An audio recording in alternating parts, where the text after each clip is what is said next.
tinggal di sini. Dia mengatakan, kamu ngapain di sini? Erwin bilang, iya nih motor gue mogok dan saya tinggal di belakang situ. Siapa yang nanya? Erwin. Ternyata dia dan Erwin satu kompleks. Dia bilang, kenapa kamu tidak masuk sekolah? Erwin mengatakan, saya tidak masuk sekolah karena ibu saya sendiri di rumah. Mau jagain karena kesepian di rumah. Kamu kenapa tidak ke sekolah? Dia mengatakan, disuruh istirahat. Kok kamu keluar? Kata Erwin.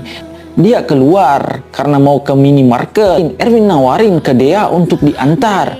Ternyata motornya tidak mau menyala. Dea pamit pergi karena tidak mau merepotkan.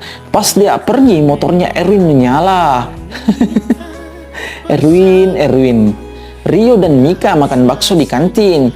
Mika mengatakan akan nembak si Dea setelah pulang sekolah. Rio kaget dan batuk-batuk guys.